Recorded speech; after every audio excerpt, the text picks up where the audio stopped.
ठियोग विधानसभा क्षेत्र में काफ़ी ज़्यादा नुकसान हुआ है। आज आप राज्यपाल से भी मिले हैं, क्या उनसे आपने डिमांड की और आपको क्या लगता है जैसे कोटगढ़ और कुमारसर में कितना ज़्यादा नुकसान हुआ?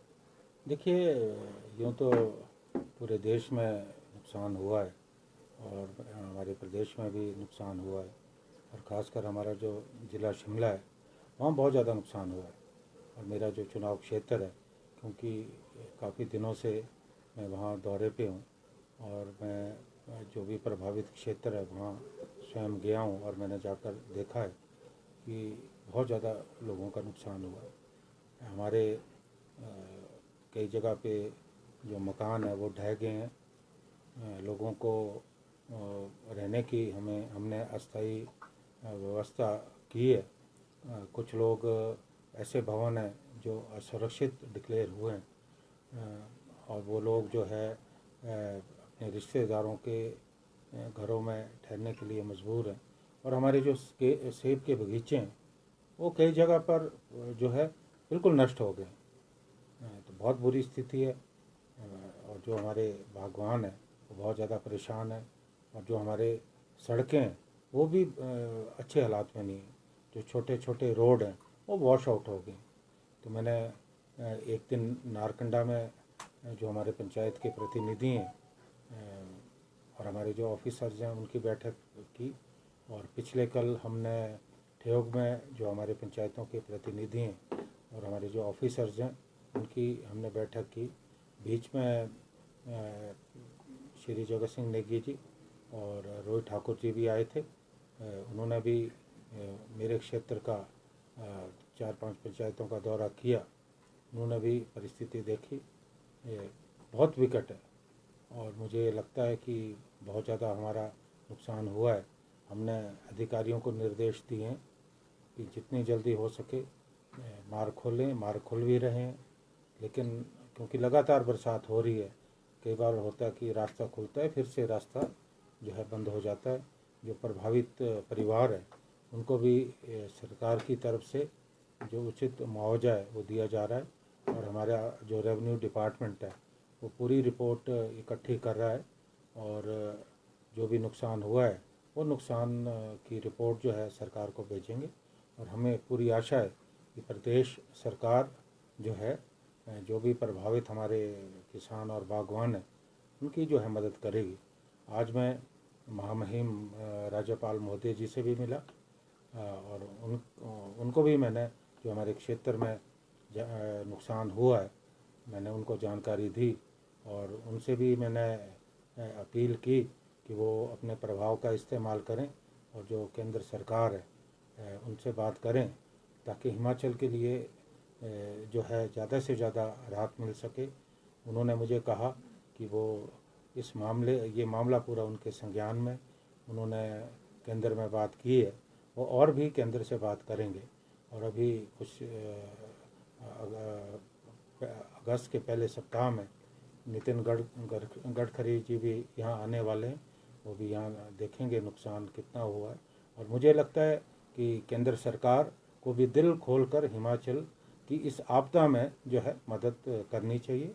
और मुझे पूरा विश्वास है कि जो हमारी प्रदेश सरकार है वो भी बराबर केंद्र सरकार को रिपोर्ट भेजी है, और अभी पिछले दिनों केंद्र की भी यहाँ टीम आई थी, और अभी लोगों के आंसू पोंछने की ज़रूरत है। कल आपने ठियोग उत्सव को लेकर भी बैठक की है, किस तरह का इस बार उत्सव रहेगा? कल हमारी बैठक हुई। हमारे जो अधिकारी थे और हमारे जो नगर परिषद के तमाम हमारे जो पार्षद हैं, हमारे जो वहाँ नगर परिषद के अध्यक्ष उपाध्यक्ष सभी लोग मौजूद थे। इस बार हमने निर्णय लिया है कि पहले 2 दिन का उत्सव होता था, इस बार हमने निर्णय लिया है कि क्योंकि ये उत्सव बहुत लोकप्रिय है, तो इस बार हमने निर्णय लिया है कि ये उत्सव हम 3 दिन तक चलाएं। इसके अलावा आपने पंचायत प्रतिनिधियों की शिकायतें भी सुनी हैं, पानी की समस्या बहुत ज़्यादा आ रही है, उसको किस तरह से निपटारा उसमें किया जाए? ये बात ठीक है, क्योंकि हमारे जो बहुत सारे जो सोर्सेज हैं वो वॉश आउट हो गए, और हमारे क्योंकि भूस्खलन के कारण हमारे जो पाइप्स हैं कई जगह जो गांवों को जहाँ से पेयजल व्यवस्था सप्लाई होती है वो टूट गए हैं पाइप। तो हमने अधिकारियों को निर्देश दिए हैं कि आप जो है तुरंत निवारण करें, और जहाँ ज़रूरत पड़े वहाँ आप जो है टेम्परेरी तौर पे भी लोगों को कनेक्शन दें। अब जो हमारे पंप हैं वो काम नहीं कर रहे हैं, क्योंकि पंप में जो है गाद भर रही है, तो पंप कई जगह पे काम नहीं कर रहे हैं। और कई बार ये होता है कि रिपेयर होती है, फिर से भूस्खलन हो जाता है, या पानी में इतनी ज़्यादा मात्रा में मिट्टी आ जाती है कि पंपिंग नहीं हो पाती। समस्या तो बहुत है, लेकिन हमारे जो अधिकारी हैं वो पूरे सक्रिय हैं, फील्ड में सक्रिय हैं। तो मैंने पूरा सभी पंचायत प्रतिनिधियों से दोनों जगह पे मैंने फीडबैक लिया, और मौके पे भी हमने निर्देश दिए, और अधिकारी हमारे जो हैं पूरे सक्रिय हैं। विपक्ष जो है सर आपदा को लेकर कह रहा है कि सरकार की तरफ से राजनीति जो है इसको लेकर की जा रही है। मुझे ये लगता है कि ये समय जो है राजनीति का नहीं, किसी को भी राजनीति नहीं करनी चाहिए, क्योंकि एक बहुत बड़ी आपदा है। चाहे पक्ष के लोग हों चाहे विपक्ष के लोग हों, हमें जो है राजनीतिक मुद्दों से ऊपर उठकर, दलगत राजनीति से ऊपर उठकर अभी लोगों का जो नुकसान हुआ है, और बागवानों का जो नुकसान हुआ है, किसानों का जो नुकसान हुआ है, हमें मिलकर जो है कोशिश करनी चाहिए कि हम लोगों की जो है मदद कर सकें। सर, केंद्र सरकार की अगर बात करें तो केंद्र से आपको लगता है कि मदद उतनी मिल पाई है, और आपदा राज्य घोषित किया जाना चाहिए, क्योंकि नुकसान काफ़ी ज़्यादा हुआ है। चाहे कुल्लू की बात करें, मंडी की बात करें, शिमला में आपके क्षेत्र में काफ़ी ज़्यादा घरों को नुकसान हुआ है, तो ऐसे में आपको नहीं लगता कि जो केंद्र सरकार है वो आपदा राज्य घोषित किया जाना चाहिए हिमाचल? देखिए, ये हमने बात पहले भी उठाई है कि इसको जो है आपदा राज्य घोषित किया जाए। अब ये निर्णय केंद्र सरकार को लेना है, और मुझे लगता है कि वो अगर घोषित करते हैं तो उसका निश्चित तौर पे हमारे हिमाचल के लोगों को फ़ायदा होगा, और ज़्यादा से ज़्यादा जो मदद है वो केंद्र हिमाचल को जो है देगा। सर, विपक्ष लगातार ये कह रहा है कि संगठन में हो या फिर अधिकारियों के साथ सरकार का बिल्कुल तालमेल नहीं है, और अब तो आपकी जो अध्यक्षा है प्रतिभा सिंह, उन्होंने भी दिल्ली में ये कहा है कि सरकार और संगठन में समन्वय की थोड़ी कमी है। तो आपको क्या लगता है सर? देखिए, मुझे लगता है कि मैं तो पार्टी का लंबे समय तक मैं पार्टी का अध्यक्ष भी रहा हूँ, और अभी भी पार्टी का राष्ट्रीय प्रवक्ता हूँ, संगठन का व्यक्ति हूँ। मुझे ये लगता है कि जो संगठन के लोग हैं, और ख़ासकर वो लोग जिन्होंने पिछले 5 वर्ष में जब पार्टी विपक्ष में थी काम किया, और हिमाचल में अगर कांग्रेस पार्टी सत्ता में आई है तो निश्चित तौर पे ये उन सैकड़ों हज़ारों कार्यकर्ताओं का योगदान है जो बुरे समय में भी निकले। मैं जब अध्यक्ष था मैंने देखा कि पार्टी के कार्यकर्ताओं ने कितनी मेहनत की। जब कोविड का समय था उस वक्त भी सक्रिय रहे, और अभी भी मैं ये कह सकता हूँ कि सैकड़ों हमारे पार्टी के कार्यकर्ता हैं जिन पे दर्जनों केस है। मुझ पे भी लगभग 2 दर्जन केस है, और हमने तो ये बात कही है कि अभी तक तो केसेस भी विड्रॉ नहीं हुए, तो केसेस भी विड्रॉ होने चाहिए। और जिन कार्यकर्ताओं ने संघर्ष किया है, जिनकी वजह से आज हम सत्ता में आए, तो निश्चित तौर पे ऐसे कार्यकर्ताओं की अनदेखी नहीं होनी चाहिए। क्या लगता है आपको, अभी अनदेखी हो रही है? अभी देखिए, कार्यकर्ताओं में रोष तो है, कहीं ना कहीं कार्यकर्ताओं को लगता है कि सत्ता में आने के बाद जो रिकॉग्निशन या मान्यता पार्टी के कार्यकर्ताओं को मिलनी चाहिए थी, लगता है कहीं ना कहीं कमी है।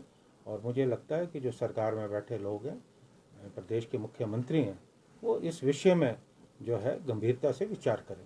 जिस तरह से देश में जो है सभी विपक्षी दलों ने गठबंधन किया और उसका नाम जो है इंडिया रखा गया है, तो इसको लेकर विपक्ष लगा जो भाजपा है लगातार इसको लेकर निशाना साध रही है। पीएम ने तो इसका इंडियन मुजाहिदीन और ईस्ट इंडिया कंपनी जैसे शब्द भी इसको लेकर यूज किए हैं, तो क्या कहना? मुझे लगता है कि हमारे जो दिल्ली में सत्ता में बैठे लोग हैं वो बड़ी संकीर्ण मानसिकता से बात कर रहे हैं। अगर इंडिया रखा है उसमें क्या गलत बात है? और मुझे लगता है कि कहीं ना कहीं जो विपक्ष की एकता बनी है, और इतने जो हमारे राजनीतिक दल हैं जो विपक्षी हैं वो इकट्ठे हुए हैं, अगर आप वोट परसेंटेज देखें तो लगभग 60% से ज़्यादा वोट जो है वो सरकार के खिलाफ पड़ा है। और अगर आज सारा विपक्ष इकट्ठा होता है और सारा जो वोट विभाजित हुआ है वो इकट्ठा होता है तो निश्चित तौर पे भारतीय जनता पार्टी की जो केंद्र में सरकार है उनके लिए खतरा है, खतरे की घंटी है। और मुझे लगता है कि इसलिए विचलित होकर जो है हमारे प्रधानमंत्री हों या भारतीय जनता पार्टी के या दिल्ली में सरकार में बैठे जो नेता हैं वो इस तरह के बयान दे रहे हैं। क्या लगता है कि जो इंडिया नाम रखा है उससे कहीं ना कहीं दिक्कतें हो रही है? देखिए इंडिया नाम से क्या दिक्कत होनी चाहिए? कोई नाम ऐसा तो नहीं रखा जिससे कोई विदेशीपन की बू आती है। इंडिया सबका है, हमारा है, उनका भी है, तो उसमें क्या है? लेकिन मुझे लगता है कि मुद्दों की कमी है, क्योंकि और तो कहने को कुछ नहीं है। अब आपको नाम पे भी आपत्ति है। अगर आपने एनडीए रखा है तो उसमें तो किसी को आपत्ति नहीं है। हमारा पहले यूपीए था, उस वक्त तो आपको आपत्ति नहीं है। अब आप इंडिया अगर रखा है तो उसमें किसको क्या आपत्ति हो सकती है?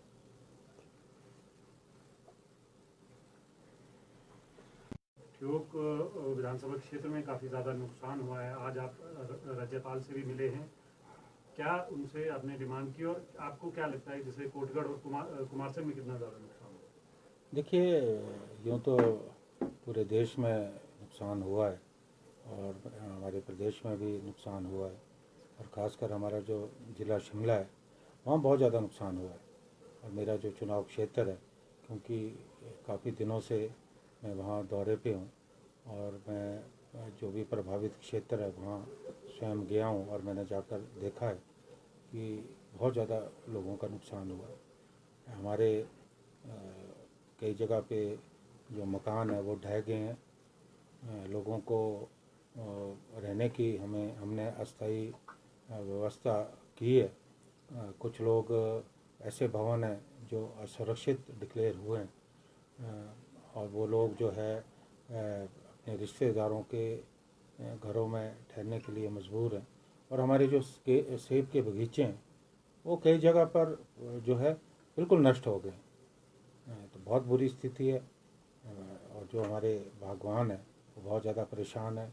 और जो हमारे सड़कें हैं वो भी अच्छे हालात में नहीं है। जो छोटे छोटे रोड हैं वो वॉश आउट हो गए। तो मैंने एक दिन नारकंडा में जो हमारे पंचायत के प्रतिनिधि हैं और हमारे जो ऑफिसर्स हैं उनकी बैठक की, और पिछले कल हमने ठियोग में जो हमारे पंचायतों के प्रतिनिधि हैं और हमारे जो ऑफिसर्स हैं उनकी हमने बैठक की। बीच में श्री जगत सिंह नेगी जी और रोहित ठाकुर जी भी आए थे। उन्होंने भी मेरे क्षेत्र का 4-5 पंचायतों का दौरा किया। उन्होंने भी परिस्थिति देखी, बहुत विकट है और मुझे लगता है कि बहुत ज़्यादा हमारा नुकसान हुआ है। हमने अधिकारियों को निर्देश दिए हैं कि जितनी जल्दी हो सके मार्ग खोलें, मार्ग खुल भी रहे हैं, लेकिन क्योंकि लगातार बरसात हो रही है, कई बार होता है कि रास्ता खुलता है फिर से रास्ता जो है बंद हो जाता है। जो प्रभावित परिवार है उनको भी सरकार की तरफ से जो उचित मुआवजा है वो दिया जा रहा है। और हमारा जो रेवेन्यू डिपार्टमेंट है वो पूरी रिपोर्ट इकट्ठी कर रहा है और जो भी नुकसान हुआ है वो नुकसान की रिपोर्ट जो है सरकार को भेजेंगे। और हमें पूरी आशा है कि प्रदेश सरकार जो है जो भी प्रभावित हमारे किसान और बागवान हैं उनकी जो है मदद करेगी। आज मैं महामहिम राज्यपाल महोदय जी से भी मिला और उनको भी मैंने जो हमारे क्षेत्र में नुकसान हुआ है मैंने उनको जानकारी दी और उनसे भी मैंने अपील की कि वो अपने प्रभाव का इस्तेमाल करें और जो केंद्र सरकार है उनसे बात करें ताकि हिमाचल के लिए जो है ज़्यादा से ज़्यादा राहत मिल सके। उन्होंने मुझे कहा कि वो ये मामला पूरा उनके संज्ञान में, उन्होंने केंद्र में बात की है, वो और भी केंद्र से बात करेंगे। और अभी कुछ अगस्त के पहले सप्ताह में नितिन गडकरी जी भी यहाँ आने वाले हैं, वो भी यहाँ देखेंगे नुकसान कितना हुआ है। और मुझे लगता है कि केंद्र सरकार को भी दिल खोलकर हिमाचल की इस आपदा में जो है मदद करनी चाहिए। और मुझे पूरा विश्वास है कि जो हमारी प्रदेश सरकार है वो भी बराबर केंद्र सरकार को रिपोर्ट भेजी है। और अभी पिछले दिनों केंद्र की भी यहाँ टीम आई थी और अभी लोगों के आंसू पोंछने की ज़रूरत है। कल आपने दीपोत्सव को लेकर भी बैठक की है, किस तरह का इस बार उत्सव रहेगा? कल हमारी बैठक हुई, हमारे जो अधिकारी थे और हमारे जो नगर परिषद के तमाम हमारे जो पार्षद हैं, हमारे जो वहाँ नगर परिषद के अध्यक्ष उपाध्यक्ष सभी लोग मौजूद थे। इस बार हमने निर्णय लिया है कि पहले 2 दिन का उत्सव होता था, इस बार हमने निर्णय लिया है कि क्योंकि ये उत्सव बहुत लोकप्रिय है, तो इस बार हमने निर्णय लिया है कि ये उत्सव हम 3 दिन तक चलाएं। इसके अलावा आपने पंचायत प्रतिनिधियों की शिकायतें भी सुनी हैं, पानी की समस्या बहुत ज़्यादा आ रही है, उसको किस तरह से निपटारा उसमें किया जाए? ये बात ठीक है, क्योंकि हमारे जो बहुत सारे जो सोर्सेज हैं वो वॉश आउट हो गए, और हमारे क्योंकि भूस्खलन के कारण हमारे जो पाइप्स हैं कई जगह जो गांवों को जहाँ से पेयजल व्यवस्था सप्लाई होती है वो टूट गए हैं पाइप। तो हमने अधिकारियों को निर्देश दिए हैं कि आप जो है तुरंत निवारण करें, और जहाँ ज़रूरत पड़े वहाँ आप जो है टेम्परेरी तौर पे भी लोगों को कनेक्शन दें। अब जो हमारे पंप हैं वो काम नहीं कर रहे हैं, क्योंकि पंप में जो है गाद भर रही है, तो पंप कई जगह पे काम नहीं कर रहे हैं। और कई बार ये होता है कि रिपेयर होती है, फिर से भूस्खलन हो जाता है, या पानी में इतनी ज़्यादा मात्रा में मिट्टी आ जाती है कि पंपिंग नहीं हो पाती। समस्या तो बहुत है, लेकिन हमारे जो अधिकारी हैं वो पूरे सक्रिय हैं, फील्ड में सक्रिय हैं। तो मैंने पूरा सभी पंचायत प्रतिनिधियों से दोनों जगह पे मैंने फीडबैक लिया, और मौके पे भी हमने निर्देश दिए, और अधिकारी हमारे जो हैं पूरे सक्रिय हैं। विपक्ष जो है सर आपदा को लेकर कह रहा है कि सरकार की तरफ से राजनीति जो है उसको लेकर की जा रही है। मुझे ये लगता है कि ये समय जो है राजनीति का नहीं, किसी को भी राजनीति नहीं करनी चाहिए, क्योंकि एक बहुत बड़ी आपदा है। चाहे पक्ष के लोग हों चाहे विपक्ष के लोग हों, हमें जो है राजनीतिक मुद्दों से ऊपर उठकर, दलगत राजनीति से ऊपर उठकर अभी लोगों का जो नुकसान हुआ है और बागवानों का जो नुकसान हुआ है, किसानों का जो नुकसान हुआ है, हमें मिलकर जो है कोशिश करनी चाहिए कि हम लोगों की जो है मदद कर सकें। सर केंद्र सरकार की अगर बात करें तो केंद्र से आपको लगता है कि मदद उतनी मिल पाई है, और आपदा राज्य घोषित किया जाना चाहिए, क्योंकि नुकसान काफ़ी ज़्यादा हुआ है। चाहे कुल्लू की बात करें, मंडी की बात करें, शिमला में आपके क्षेत्र में काफ़ी ज़्यादा घरों को नुकसान हुआ है, तो